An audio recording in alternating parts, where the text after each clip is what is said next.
역대상 9장 1절부터 34절 말씀, 1절 2절 말씀 읽겠습니다. 같이 합니다. 온 이스라엘이 그 보게대로 계수되고 이스라엘 열왕기에 기록되니라. 유다가 범죄함을 인하여 바벨론으로 사로잡혀 갔더니 먼저 그 본성으로 돌아와서 그 기업에 거한 자는 이스라엘 제사장들과 레위 사람과 느디님 사람이더리라. 아멘. 1장부터 시작한, 더 정확하게 말하면 아담부터 시작한 이스라엘의 족보가 8장까지 마치고 그리고 9장에 이르러서 다 모든 것이 종결됩니다. 9장은 8장까지는 태어난 생물학적인 모습이었다면 9장은 바벨론 포로에서 돌아온 사람들의 특별한 내용이라고 보아서 여기까지 족보로 봐야 된다라고 말할 수 있습니다. 특별히 유다 지파, 베냐민 지파 사람들이 주로 나와 있고 그리고 제사장들과 성전에서 섬기는 사람들의 이름이 나와 있습니다. 설교 제목은 회복은 중요한 목적을 감당하는 것이어야 한다. 회복은 중요한 목적을 감당하는 것이어야 한다는 제목입니다. Recovery should serve a significant purpose. 우리가 모두 회복하길 원합니다. 병에서 회복하고 어려운 경제적인 상황에서 회복하고 깨어진 관계에서 회복하고 뭐 이런 회복이란 단어가 굉장히 많이 있는데 우리 회복은 제 기억에도 아마 굉장히 많이 여러 차례 말한 것 같은데 병이 아팠다가 나은 것은 회복 아닙니다. 그건 세상에서도 회복이에요. 세상에서도 아팠다가 낫는 걸 회복이라고 말해요. 근데 기독교에서 회복은 그건 아닙니다. 물론 포함합니다. 내가 경제적으로 힘들다가 경제적으로 좀 더 풍요로워졌다? 맞습니다. 회복 맞아요. 그러나 그게 전부가 아니에요. 뭐가 있어야 되냐면 내가 왜 병에서 나아야 되는지 회복의 목적이 있어야 되는 거예요. 예전처럼 범죄하고 예전처럼 엉터리로 살고 예전처럼 바쁘게 살고 예전처럼 자기 중심으로 살아가는데 다시 병이 나와봤자 그대로 사는 거예요. 내가 예전처럼 예배보다 돈이 목적이고 예전처럼 사업이 예배보다 목적인 사람에게 그 어려운 경제적인 상황에서 벗어나게 보았자 여전히 똑같이 살아가는 거예요. 그렇다면 하나님이 우리를 회복하게 하신 이유와 목적이 있다는 겁니다. 내가 병이 나아야만 되는 이유, 내가 경제적으로 회복되어야만 되는 이유, 내 가정이 깨어진 가정이 회복되어야 되만 이유, 그런 분명하고 확실한 그 목적을 감당하는 것, 즉 순종하라고 말할 수 있어요. 그래서 이렇게 말할 수 있습니다. 회복은 곧 하나님 뜻에 순종하는 것이다. 여러분 이게 회복이에요. 이 회복을 모르니까 매일 낫게 해주세요, 매일 뭐 이거 해주세요 저거 해주세요라고 말하지만 그 내가 무엇을 해야 되는지 하나님 뜻에 무엇에 순종해야 되는지를 깨닫지 못하면 그 회복은 의미가 없어요. 그러니 하나님 은혜로 회복됐다 할지라도 다시 또 개가 토한 것을 다시 먹듯이 씻어놓으니까 돼지를 씻어놓으니까 다시 돼지우리로 뛰어 들어가는 돼지처럼 우리는 반복적으로 죄 짓고 또 짓고 조금만 나아지면 예전으로 돌아갔다가 조금만 나아지면 다시 게을러지고 조금만 나아지면 다시 영적으로 게을러지고 아니면 분주해지고 하는 일을 반복하고 살 수밖에 없어요. 이스라엘 백성들처럼 말이죠. 중요한 목적을 깨달아야 돼요. 어떤 걸까요? 첫째는 근본적인 이유를 드러내야 한다는 겁니다. We must reveal the fundamental reason. 이스라엘이 망한 이유가 1절에서 뭐라고요? 범죄합니다. 얼마나 많이 사사시대 대표적이죠. 반복적으로 범죄하고 하나님께서 주의 종을 보내서 말씀하시는데 듣지 않고 거역하고 그래서 하나님께서 주의 종이 아니라 그 인근에 있는 나라들을 보내서 징계하고, 그러면 울고불고 회개하면 구원자를 보내서 회복하고 하는 일을 얼마나 반복하고 해요. 그러다 결국은 멸망당했어요. 범죄다 이렇게 말했어요. 여러분, 그 범죄가 뭐죠? 여러분, 범죄가 뭐예요? 그들이 했던 그 범죄가 뭐예요? 예, 그들의 범죄의 모습은 배신으로 말할 수 있어요. 한문으로 말하면 배은망덕. 하나님이 베푸신 은혜를 잊어버리고, 그리고 하나님을 거역한 것, 이게 곧 배신이죠. 그래서 멸망했어요. 여러분, 어떻게 배신했어요? 예, 하나님으로 충분하다고 여기지 않았어요. 그래서 우상 숭배했어요. 그래서 여러분, 우리가 기억나시지만 하나님께 의로움을, 제데카를 올려드려야 되잖아요. 월세 내듯이, 우리가 월세 내듯이 의로움을 행해야 되잖아요. 누구에게? 어려운 이웃들에게. 선한 사마리아 사람처럼 손잡아주고 선을 베푸는 그런 월세를 내야 되는데 안 냈잖아요. 오히려 더 빼앗으려 했고, 더 가지려 했고, 움켜쥘 줄만 알고 그것을 자기와 자기 가족만 위하여서 쓸 줄만 알았지, 함께 어려운 사람 돌아보지 못했어요. 부자와 나사로의 부자처럼 말이죠. 하나님께서 5대 제사를 말씀하실 때 화목제를 말씀하셨는데, 그 화목제는 반드시 자기 가족들, 친척들 뿐만 아니라 제사장과 레위인을 부르고 어려운 이웃도 불러서 함께 식사하는 데까지가 화목제잖아요. 근데 자기들 가족들, 자기 자식, 자기 새끼만 귀한 줄 알고 거기다만 먹이고 이랬지, 제사장들 힘들고 어려운 거 몰랐단 말이에요. 그게 뭐예요? 그게 배신이에요. 하나님이 왜 물질을 주셨는지 그 이유를 몰랐어요. 하나님께서 오히려 보내신 핍박들을 핍박했어요. 그래서 그들이 멸망당한 이유를 말씀하시는 거예요. 국력이 약해서, 실력이 약해서, 환경이 어려워서가 결코 아니다, 범죄다라고 말하고 있죠. 왜요? 그 근원적인 문제를 확실하게 깨닫게 하려고, 그래서 역대기를 기록한 거잖아요. 예, 다시 한번요. 근본적인 이유를 모르면 또 범죄예요. 나의 죄악된 이 본성, sinful nature, 이 죄악된 본성을 깨달아야 우리가 예수 그리스도의 십자가를 붙들 수 있습니다. 두 번째는 선택을 결심해야 한다는 겁니다. We must decide to make a choice. 그런데 바벨론을 사로잡혀 갔다가 돌아온 사람들 보십시오. 먼저 그 성에 돌아온 사람들이 있는데, 그 기업의 관자는 누구라고요? 제사장들, 그리고 레위 사람들, 그리고 느디님 사람들이에요. 여러분, 이 사람들의 특징이 뭡니까? 성전에서 예배를 섬기는 사람들이에요. 제사장들 이해가 되죠. 레위인들 이해가 됩니다. 근데 나오는 사람이 느디님 사람들이에요. 느디님 사람들은 누구죠? 성전에서 나무 자르고 물을 길러오던 사람들이에요. 천한 신분이 아주 낮은 사람들이에요. 그런데 이 사람들이 예루살렘으로 돌아왔어요.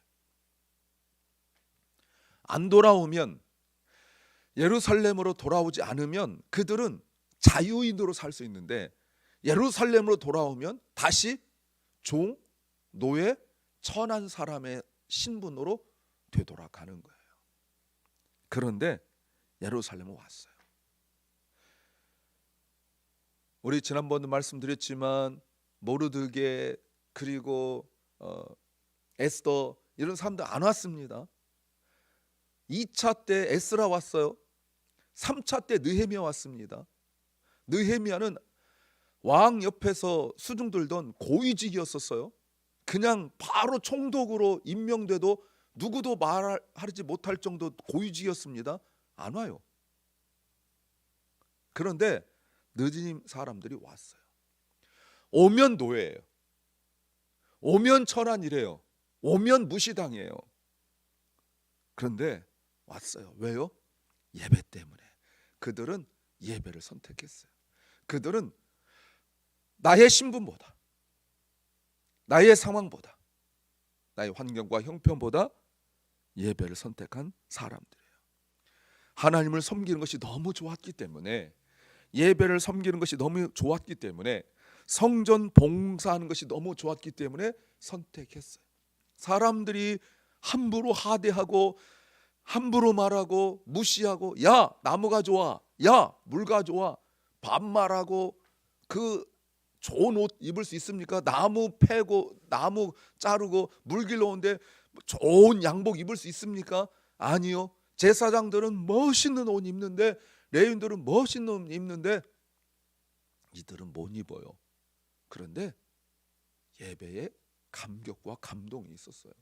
70년 동안 몇 대에 걸쳐서 이렇게 왔을 거 아니에요. 그런데 그 사람들이, 그 조상들이 야 더럽고 치사하고 이런 신분이었는데, 야 이제 드디어 자유다 이렇게 생각할 수도 있겠지만, 많은 사람들이 우리가 비록 천한 노예처럼 살았지만 그 예배의 감동, 감격, 이게 있었어요. 자녀들한테 그 얘기 했겠죠. 후손들한테 그 얘기 했겠죠. 아마 자녀들이 귀에 딱지가 않도록 또 저 소리, 아버지들이, 삼촌들이 애들 모여놓고, 야 옛날에 내가 얼마나 잘 나갔는 줄 알아?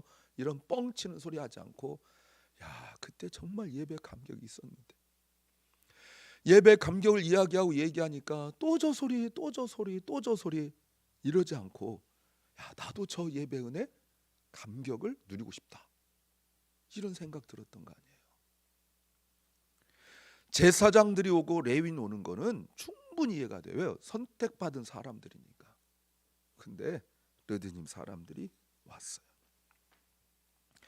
놀라운 것은 이 사람들은 바벨론 포로 이전에는 전혀 언급이 없어요. 그랬잖아요. 여러분 지금까지 우리가 명단을 쭉 보면서 르드님 사람들 나왔습니까? 안 나왔어요. 그런데 여기서 나와요. 바벨론 포로에서 돌아온 사람들이 기록되고 있어요. 왜요? 신앙적 결단 때문에, 예배를 위한 선택 때문에 그렇다는 거예요. 사람 취급도 받지 못했던 사람들, 살 수 있는 것도 여러분 아무데나 살 수 있는 것이 아니라 천한 사람들이기 때문에 천한 사람들 지역이 있었어요. 예전에도 기독교가 한국에 들어올 때 하더라도 천한 사람들은 천민촌이 따로 있었습니다. 거길 벗어날 수가 없었어요. 딱 그렇게 지역이 있었어요. 이때는 더했죠. 그런데도요 돌아왔어요. 왜요? 예배 때문에 말이죠. 성전 노예인데도, 성전에서 일한 사람인데도 성전 이곳저곳 마음대로 다닐 수 없었습니다. 그리고 성전에서 공식적인 일이 있을 때만 성전에 올 수 있었습니다. 사는 곳도 자녀들의 교육을 위하여, 좀 더 나은 환경을 위하여 이곳저곳 다닐 수 없었습니다. 그런데 온 것은 단 한 가지 이유 때문에 그래요. 예배 때문에 그래요. 하나님을 섬기겠다라는 선택이에요. 자, 우리 한번 생각해 보세요. 신분이 중요합니까? 아니면 예배가 중요합니까? 신분이 중요합니까? 하나님을 섬기는 게 중요합니까? 이들은 예배를 선택하고 섬김을 선택했어요. 물론 사람마다 다 달라요. 그러나 이 예배에 감격이 있었기 때문에 그들은 선택할 수 있었습니다. 세 번째는 마음을 지켜야 한다는 겁니다. We must guard our heart. 이제 14절부터 보시면 제사장들이 이렇게 나옵니다. 쭉 나오는데 10절에도 제사장들 나오죠. 나오는데 14절부터 보면 레위 사람들 중에 어떤 사람들이 나오냐면 어마어마한 사람들이 아니라 17절에 보세요. 문지기가 나옵니다. 레위인인데 예배를 수종드는 사람들이 아니라 레위인들인 문지기가 나와요. 게이트 키퍼죠. 문지기가 나와요. 또 19절에서 보시면 수종도는 일을 맞는데 성막문을 지켰어요. 그렇죠? 21절에 회막 문지기가 됐습니다. 22절에 택함을 받아서 문지기가 됐다라고 말하고 있습니다. 23절에 성막문을 지켰는데 24절 문지기가 동서남북 사방에 섰고, 그리고 쭉 나옵니다. 문지기가 나옵니다. 29절에 보면 어떤 사람은 성소의 기구 모든 기명과 고운 가루와 포도주와 기름과 유향과 향품을 맡았다라고 말합니다. 30절에 어떤 사람은 향품으로 향기름을 만드는 일을 했습니다. 뭐 이런 일들이 쭉 나와요. 32절에 진설하는 떡을 맡아 안식일마다 준비하는 일을 맡았습니다. 33절은 그래도 폼나죠. 찬송하는 사람도 있었으니까 말이죠. 그리고 뭐라고 나와요? 33절에 골방에 거하면서 레위족장이라 주야로 자기 직분에 골몰함으로 다른 일을 하지 않았다라고 말합니다. 근데 이게 그때만이 아니라 대대로라고 말하고 있어요. 대대로. 자, 어떻게 생각하세요? 같은 레위인인데 아까 느드님 사람들은 신분이 달라요. 신분이 다르니까 노예인데 왔으니까 대단하지만 여기는 같은 레위인이에요. 근데 쟤는 맨날 설교만 해. 나는 문 지켜. 여러분 예나 지금이나 문 지킨 사람이 그렇게 존중받습니까? 깔보지 않아요? 예. 근데 나는 똑같은 레위인인데 문 지키는 사람이에요. 똑같은 문직인데 레위인인데 나는 청소하는 사람이에요. 이걸 못 견딘 사람도 있었죠. 누굽니까? 고라 자손이잖아요. 19절에 고라의 증손하고 나와 있지 않습니까? 고라가 이걸 못 견뎠어요. 왜? 나는 내가 아론보다 더 뛰어난데 아론의 아들들은 제사장직 임명받는 그날 불순종하여 자기들 눈앞에서 하나님의 불이 태워 죽였는데 저런 것들이 앞에 서서 저렇게 예쁘고 멋있는 제사장복 입고 우리는 생각이 들어갈 수밖에 없었어요. 눈에 보이니까요. 눈에 보이니까. 자녀들이 혹시라도 철없는 자녀들이 아빠 아무개 아빠는 저렇게 좋은 옷 입는데 아빠는 왜? 하고 물어보지 않았을까요? 그러면 고라가 성질 나죠? 시끄러. 그렇지 않아도 열불 나는데 뭐 이러지 않았을까요? 그래서 모세한테 와가지고 우리도 할 수 있다 그랬잖아요. 그게 견디기 어려운 거예요. 그게 정상이에요. 나도 제사장직 할 수 있는데 내가 더 뛰어난데 그런데 충성스럽게 그 일을 감당한 사람이 있었다는 거예요. 여러분 아까 보셨죠? 찬양을 담당한 사람들은 하루 종일 골방에 그 지휘자들 대장들은 골방에 처박혔단 말이 이상하지만 골방에 들어가서 그것만 생각했대잖아요. 어떻게 찬양을 잘할 수 있을까? 곡을 만들고 그 곡을 어떻게 연습시키고 이 생각만 했다는 거예요. 딴 생각하지 않았다는 거예요. 찬양만 신경 썼다는 거예요. 감사로 충성스럽게 감당했어요. 여러분 비느하스 기억나시죠? 불평하지 않았어요. 공동체의 더러움을 그치겠죠. 민수기 25장 1절 13절에 보면 하나님은 비느하스에게 영원한 제사장직을 약속했어요. 왜요? 하나님의 마음을 품었기 때문에. 자기 형 족속으로 계속 갔습니다. 그런데 하나님의 열심, 하나님의 시기를 품었죠. 사랑하는 여러분, 제사장으로 성전을 섬겨야만 하나님이 함께 하시는 것 아니다. 성전문을 지켜도 하나님이 함께 하신다. 27절 저희는 하나님의 전을 맡은 직분이 있으므로 전 사면에 유하며 아침마다 문을 열었다. 쉽지 않은 일이죠. 문을 여는 것은 다른 삶 쉬어도 쉴 수 없어요. 문 여는 거는. 그리고 나 힘들다고 쉴 수 없어요. 문 여는 것은. 그리고 늦게 오면 안 돼요. 문 여는 것은. 중요한 책임이죠. 31절 보세요. 냄비에 떡을 지지는 사람 일을 했대요. 돌아가면서 하는 것도 아니고 계속 냄비에 떡만 지지는 일을 하는 거예요. 얼마나 기름 냄새, 전 냄새 이런 게 많았을까요? 그런데 하나님이 다 기록하셨어요. 사랑하는 여러분, 왜 우리가 회복하기 원해요? 아담부터 시작된 것을 이제 회복하는데, 돌아온 것이 예루살렘 돌아온 것 회복이라면 왜 회복하기 원해요? 예배 때문에 회복해야 돼요. 예배 때문에. 다시 건강 회복시켜 주시고 경제 회복시켜 주니까 다시 세상으로 나가는 것이 아니라 예배 때문에, 하나님을 섬기는 것 때문에. 그 일이 큰 일이든 작은 일이든 그건 내 판단이에요. 사람 판단이에요. 하나님은 똑같이 보세요. 언제나 그 자리에서 그 일을 성실하게 감당한다는 소망과 마음을 품으십시오. 내가 회복되면 좀 더 나은 일을 해야지가 아니라 그 일을 내가 충성스럽게, 별거 아닌 것 같은 그 일, 이제 시간도 지나고 내가 나이도 먹고 이 정도 세월이 흘렀으니까가 아니라 내가 그 일을 충성스럽게. 저도 제 아내도 같은 교회 다녔는데 지금도 부엌에서 일하던 권사님 지금도 기억나요. 언제나 그분은 거기 계셨어요.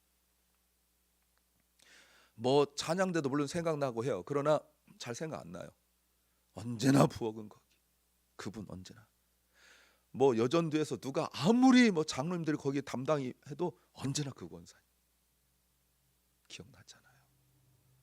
하나님께서 기억하실 줄 믿습니다. 기도합니다. 주님, 하나님께서 우리를 회복시키시는 이유와 목적을 깨닫게 하옵소서. 예배를 위하여, 하나님을 섬기는 일을 위하여 주님께서 우리를 회복시켜 주시고 은혜 베풀어 주옵소서. 사랑하는 박원식 집사, 주님이 회복시켜 주셔서 하나님을 섬기게 하시고 하나님을 다시 한번 예배할 수 있도록 다시 한번 기회를 주옵소서. 사랑 결란 주님 회복시켜 주셔서 다시 한번 예배를 섬기게 하여 주시옵소서. 병중에 있는 연약한 성도들, 몸과 마음이 아파 힘들고 지친 심령들 회복시켜서 예배 섬기게 하시고 주께서 맡기신 일 순종하게 하여 주시옵소서. 오늘 하루를 주신 주님 감사합니다. 기쁨과 감사로 하나님을 섬기는 하루, 하나님을 찬양한 하루 되게 하여 주옵소서. 예수님 이름으로 기도하옵나이다. 아멘. 하늘에 계신 우리 아버지여, 이름이 거룩히 여김을 받으시오며 나라 임하옵시며 뜻이 하늘에서 이룬 것 같이 땅에서도 이루어지이다. 오늘날 우리에게 일용할 양식을 주옵시고 우리가 우리에게 죄 지은 자를 사하여 준 것 같이 우리 죄를 사하여 주옵시고 우리를 시험에 들게 하지 마옵시고 다만 악에서 구하옵소서. 대개 나라와 권세와 영광이 아버지께 영원히 싸움나이다. 아멘.